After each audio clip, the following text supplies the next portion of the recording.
The police shooting of Michael Brown in Ferguson, Missouri, sparked a national protest movement over the fairness of contemporary American criminal justice and broader issues of race relations. While the facts of any particular case are never best tried in the court of public opinion, certain facts are not in dispute. Looking globally, United States imprisons an extraordinary large number and an extraordinarily high percentage of its people, and that incarcerated population is disproportionately people of color. Beyond that, the talk given by African American parents to their children, especially their young men, about dangerous interactions they may well experience with police is a rite of passage with which even the first African American president of the United States and the only currently serving African American Republican United States senator are personally familiar. Still, most Americans hold judges, prosecutors, and especially police in high esteem for the often great sacrifices they make to protect and serve our communities. Can the nation come to some consensus on these issues? Can we find a path forward in which a broad majority of Americans, including Americans belonging to racial or ethnic minorities, can believe that American criminal justice is in fact just?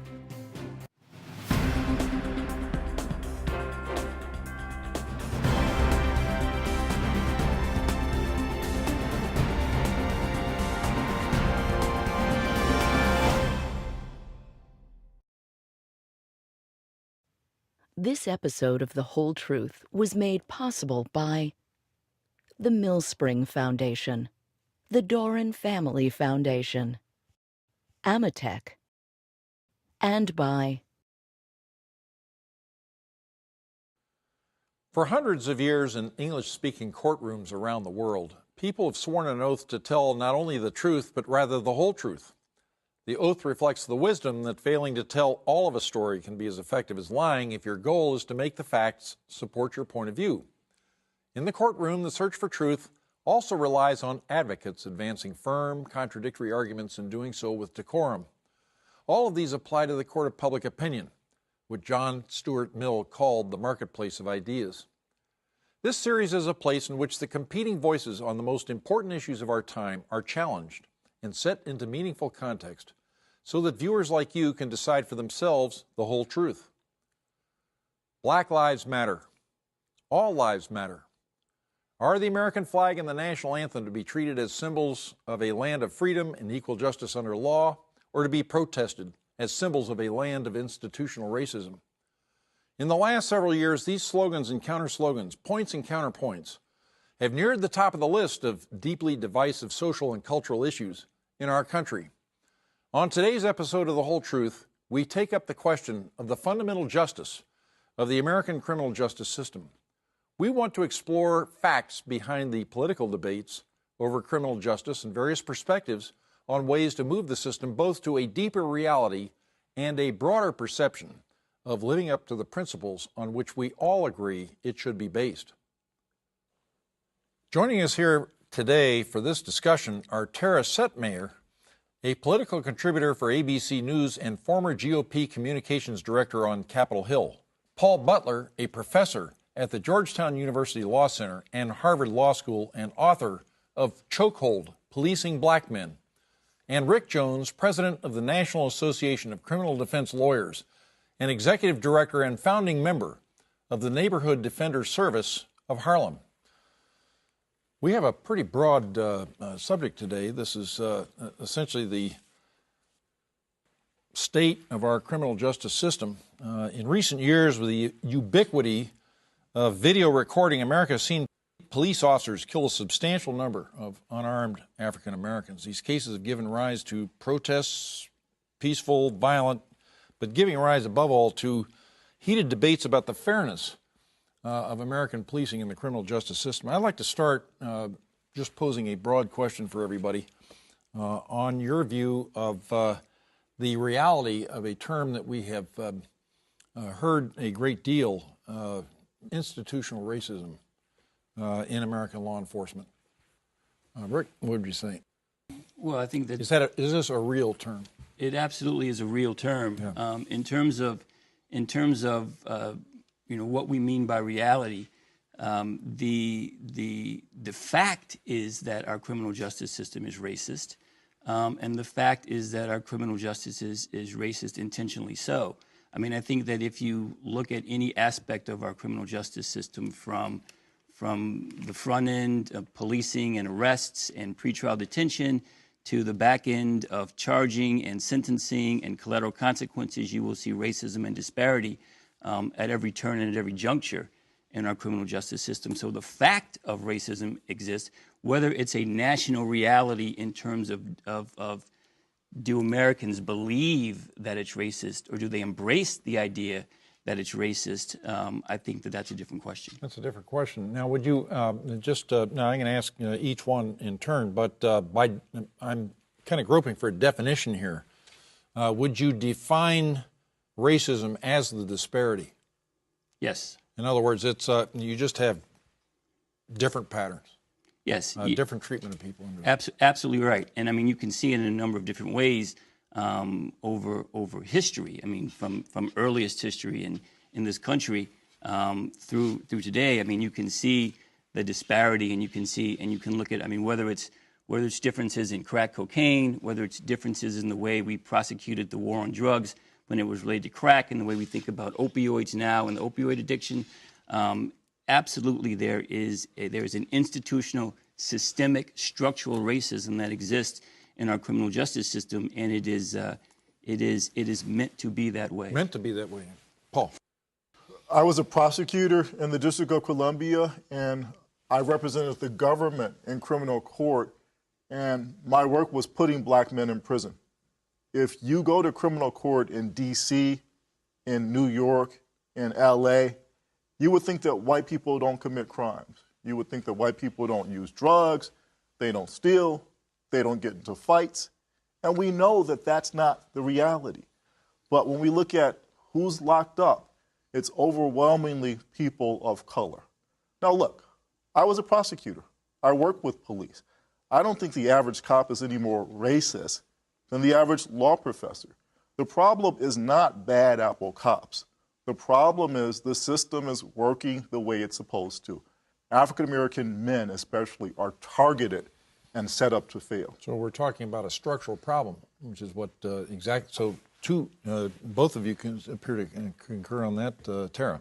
I think that we can certainly acknowledge that there are flaws in our system, and that the inequities of the way that our criminal justice system is applied bear out every single day.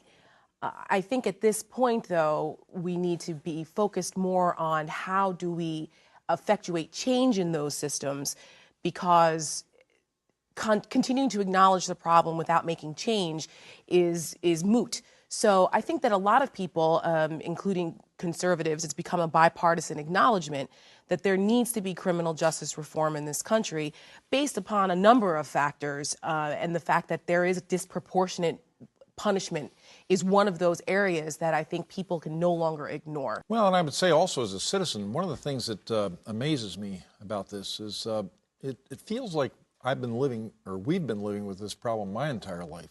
I go back to the Kerner Commission. I go back to the late 1960s, where the problem of urban violence and so forth is being studied, and the idea of America evolving into a nation, one black, one white, is something that we acknowledged over 40 years ago. And here we are. We are still on this subject. Let me, one of the things that's happened, though, is since the 1960s, is that more people are in the criminal justice system. Yeah. So the Kerner Commission recognized that the problem was structural racism. Structural racism. In other words, a system which is doing as it is designed to do, in effect. Incarcerate people. What does the structure, what is this structure? It's a structure of prosecutors and lawmakers and what? I mean, it's a whole system, and the truth of the matter is it goes beyond just the criminal justice system. I mean, I I agree that at some point we need to get to solutions, but I don't think that we are at a consensus yet in terms of understanding the gravity of the system and really embracing it. I mean, I think that people talk in terms of a broken system, but I think that the truth of the matter is that we don't really know how broken our system is until we deal with the fact that it's racist. Mm-hmm. Our system is racist, and as long as it's racist, it makes it illegitimate, and we can't really get to the underlying brokenness of it because the system works well for some folks. The system works very well for some folks.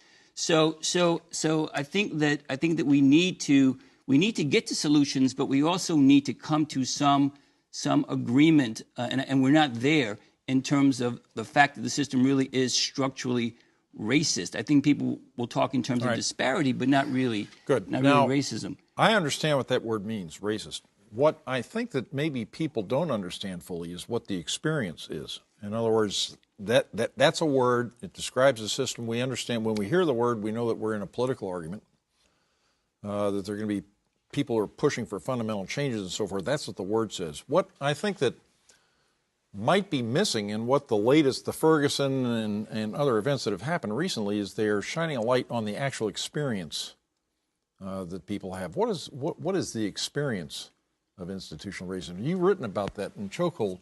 I did. So we can talk about the advice that I have for young African American men who want to avoid the attention of the police. So don't get stopped. How to avoid getting arrested. So what I recommend are to not get stopped. I say what attracts the attention of the police?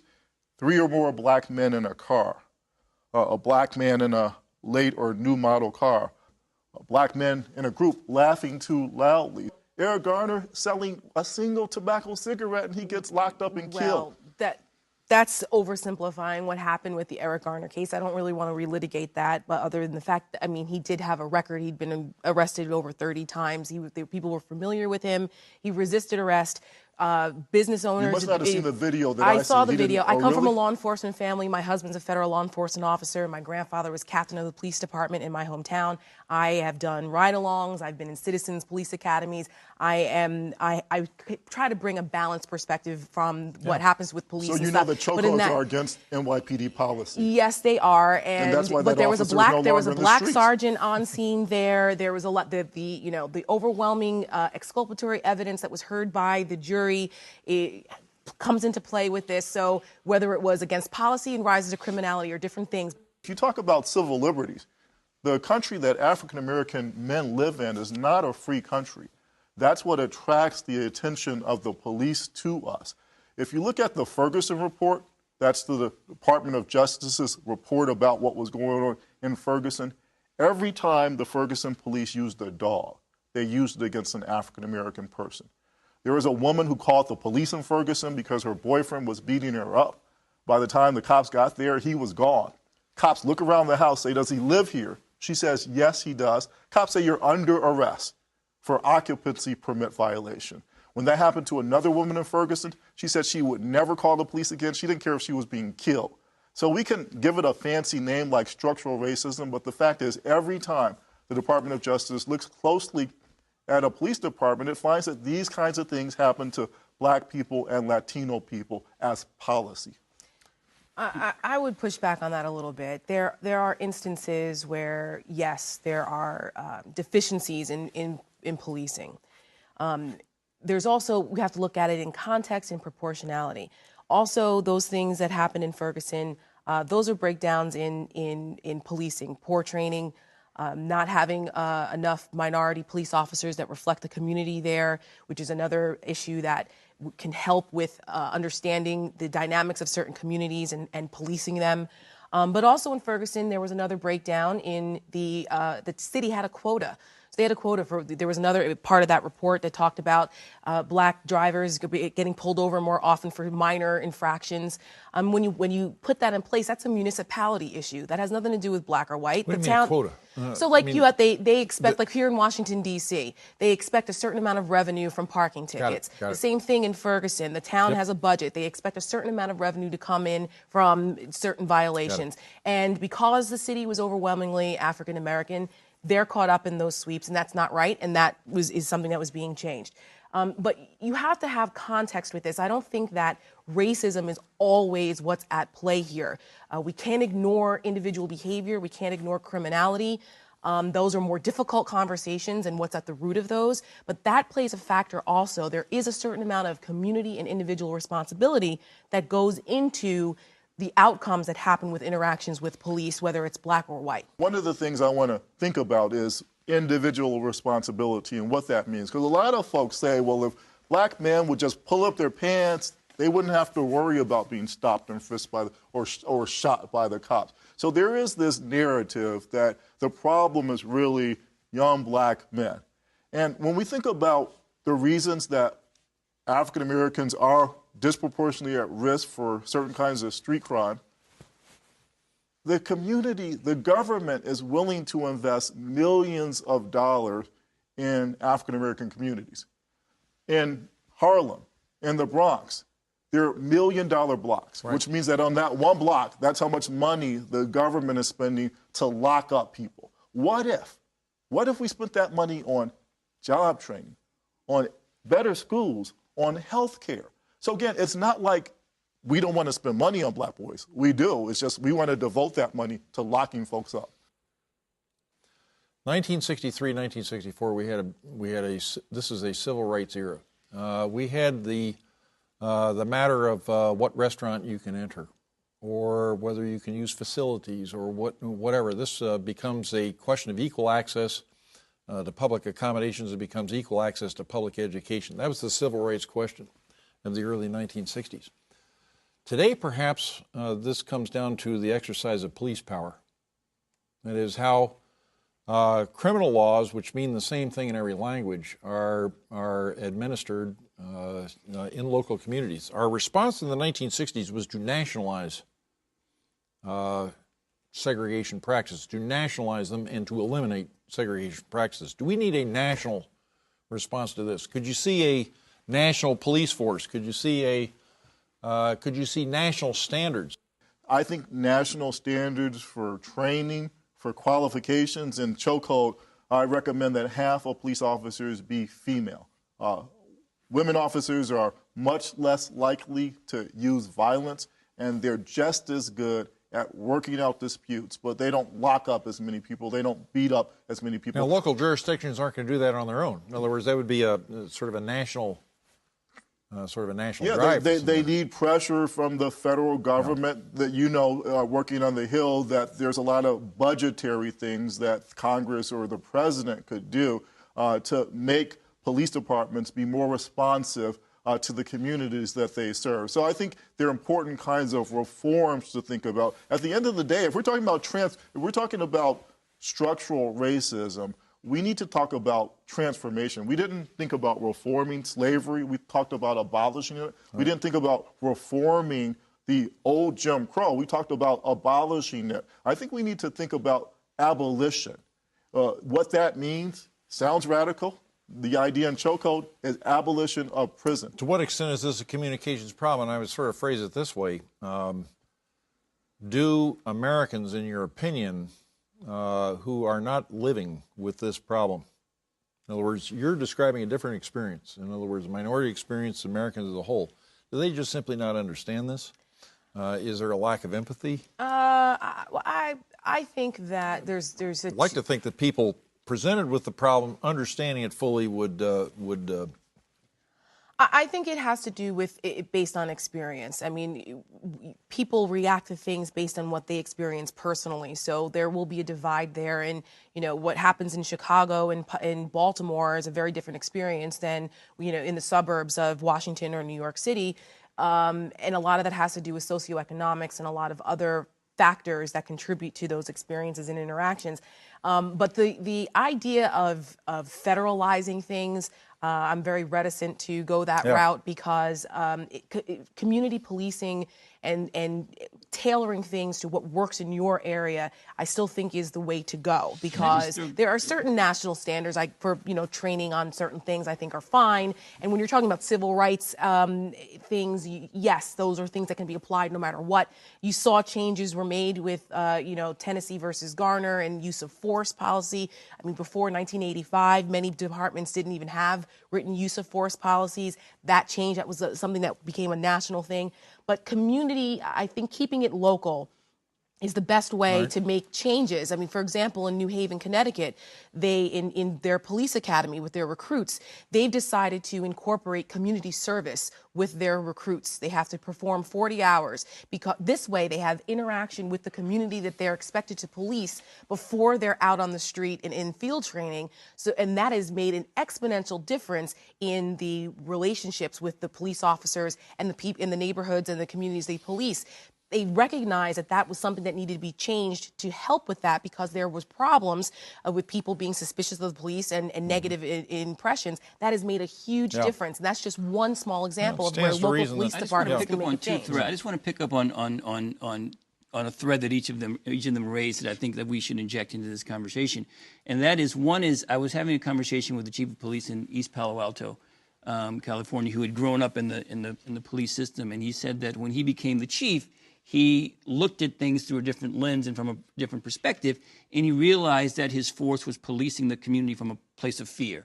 They were policing from a place of fear, and that he had to really work to change that and to get police out of their cars, onto the streets, into the communities, so that they knew the people, and even living in the communities. Be sensitive to the problem and do something about it. And the second is, and this is a phrase I've taken from Brian Stevenson, is proximity. And being proximate to things, and that we care about things we are proximate to. And so if you can get people in proximity, out of their silos, out of their ivory towers, out of their golden skyscrapers, into communications and dialogues and being proximate with each other. If you spend a lot of time with young black men, as I have, you see that they are no different in their hopes and dreams and wishes and aspirations than young white men. They are no different at all. It's the lens through which we view them and the fear that we place upon them, and that causes the reaction that we have to them to engage in these forms of social control. But they are absolutely no different, and no need to be treated any different, and no need to be feared than a group of young white men. And that's why federalizing things is a problem, because it's a large, cookie cutter approach to something that doesn't necessarily helpful. I mean, federalizing a lot of crime is what's gotten us into this problem in the first place. There's been 4,500 federal laws added to the book since 1980. Right. I don't think federalizing anything else is but obviously, that's why it's not a communications problem, because those laws, those 5,000 laws, are selectively applied against African American men. And when we look at the polls, how do most white people feel about it? Most white people are okay with that. So if you look at what happens when one of these viral videos, when the police kill an unarmed African-American man, most white folks think that the police are just doing their jobs. They're afraid of black men. Black men make a lot of people anxious. And so when we look at some of the woes of our present system, how many people get locked up, the erosion of civil liberties, how wretched prison conditions are, all of those are about controlling African-American men. This has been a very sobering discussion. Sobering because I think that we've, at least in my lifetime, this has been a major, major national issue over decades. And in many ways, the numbers or the indicators are going in the wrong direction. And we have had a sudden reawakening on this matter over the last several years. And I wish we could go on and on. Maybe, yes or no, maybe there is a consensus here at least that maybe the legal tools, that is the laws, are in place, but it's administration of law and it's gaining the confidence of communities and empathizing with the realities that people face in their day-to-day lives and so forth that may be the great challenge. Thank you very much. I mean, this is terrific. Thank you. Great. Thank you. Thank you. Great. Perceptions of the current state and proper future for American criminal justice have become another Rorschach test for American public discourse. Different people look at the same ink blot but see very different pictures. And many of us hear different points of view about crime and punishment and policing, but can't quite actually listen to the shared values that often, in fact, are contained within the different perspectives. So let's be clear. The whole truth of the matter is that all lives do matter, and that for that very reason, the lives of both young black men in America and of people of all colors wearing police uniforms have to both especially matter, because both groups are at much higher risk than average of having their lives carelessly and needlessly taken. The whole truth is that while the principle of equal justice under law will surely never be perfectly realized, the goal of moving closer to a system that lives by that principle must be of paramount importance for all Americans. I'm David Eisenhower, and thank you for once again watching The Whole Truth.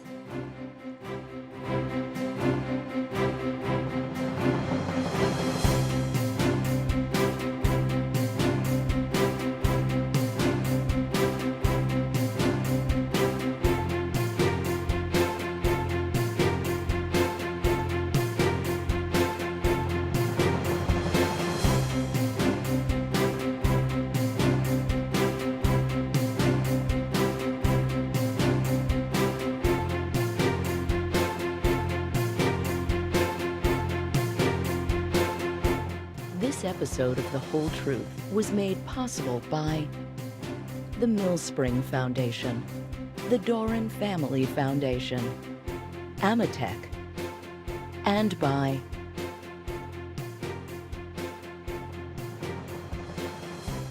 by contributions to your PBS station from viewers like you. Thank you.